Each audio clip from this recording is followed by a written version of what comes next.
एक जिम के मेंबर ने मुझसे आके सवाल पूछा कि भाई आपको कितने साल हो गए ऐसी बॉडी बनाने में।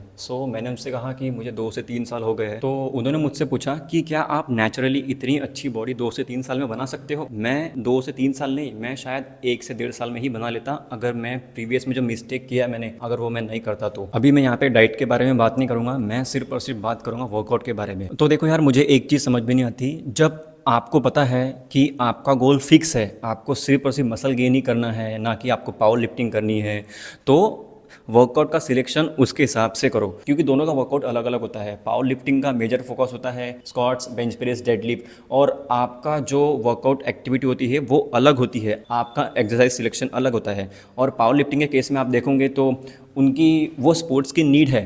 तो बस मैं आपको यही बोलना चाहूँगा कि अगर आपका पाथ ए है तो आप पाथ बी और सी पे मत जाओ, तीनों को खिचड़ी मत करो। अपने नीड के अकॉर्डिंग ही आप अपना गोल चूज़ करो और उसके अकॉर्डिंग ही एक्सरसाइज सिलेक्शन करो, क्योंकि ये गोल टू गोल मैटर करता है। अगर आप एक पावर लिफ्टर हो तो उनका वर्कआउट अलग होता है, अगर आप मसल बिल्ड करना चाहते हो तो उनका वर्कआउट अलग होता है। आपको ये समझना पड़ेगा कि आपका गोल अगर मसल गेनिंग है तो उसके हिसाब से ही वर्कआउट करो। मैं अक्सर देखता हूँ लोग स्क्वाट्स मार रहे हैं, डेडलिफ्ट मार रहे हैं, बेंच प्रेस मार रहे हैं, जिसकी कोई ज़रूरत नहीं है मसल बिल्डिंग में। आई नो कि उससे मसल बिल्ड हो सकता है, बट हम मसल्स को ऑप्टिमल तरीके से गेन कर सकते हैं।